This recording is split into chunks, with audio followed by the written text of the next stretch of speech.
नमस्कार, मैं पलक त्रिवेदी और आप देख रहे हैं टीवी 24 नेटवर्क। देश में लूटपाट के कई अनोखे मामले सामने आते रहते हैं। ऐसा ही एक मामला सामने आया महाराष्ट्र के नागपुर से। यहाँ एक किन्नर ने बुजुर्ग दंपत्ति को भूत प्रेत का डर दिखाया, फिर उन्हें लूटपाट लिया। यही नहीं, उसने दंपत्ति से कागज पर यह भी लिखवा लिया कि वो सारा सामान अपनी मर्जी से उसे दे रहे हैं। पीड़ित दंपत्ति ने पुलिस से मदद मांगी है।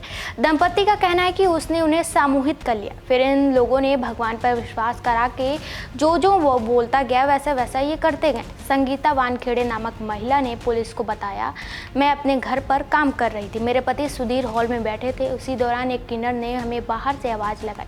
किन्नर को हाफता देख मैंने उससे पानी के लिए पूछ लिया। पानी पीने के बाद उसने हमें आशीर्वाद दिया और कुछ बड़बड़ाने लगा। उसने कहा कि हमारे घर में भूत का साया है, इस कारण हमें परेशानियां हो रही हैं और आगे भी होंगी।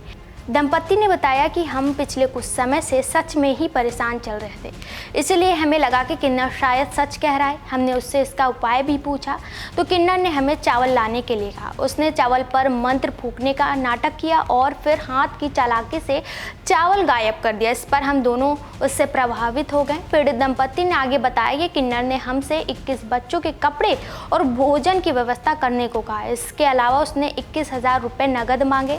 जब हमने इतने पैसे होने से इनकार कर दिया तब उसने कहा कि आपके पास जो भी हो वह दे दीजिए। उसने टेबल पर एक शर्ट रख दी। हमने ना चाहते हुए भी उसकी बातों में आकर 11,550 नगद और 11 ग्राम की 2 सोने की अंगूठी वहां पर रख दी। इसके बाद किन्नर ने सबको शर्ट में लपेट लिया और लाल रंग की थैली में रख लिया। संगीता ने बताया कि पूजा करने के बहाने वह मेरे पति सुधीर को चेरी लॉन के टी पॉइंट पर ले गया। यहाँ पर उन्हें पीठ दिखाकर खड़े हो रहने को कहा और पीछे से फरार हो गया। इतना ही नहीं, किन्नर ने हमसे कागज पर लिखवा लिया कि अगर हम आपका कोई सामान ले रहे हैं तो आपको कोई आपत्ति नहीं होनी चाहिए।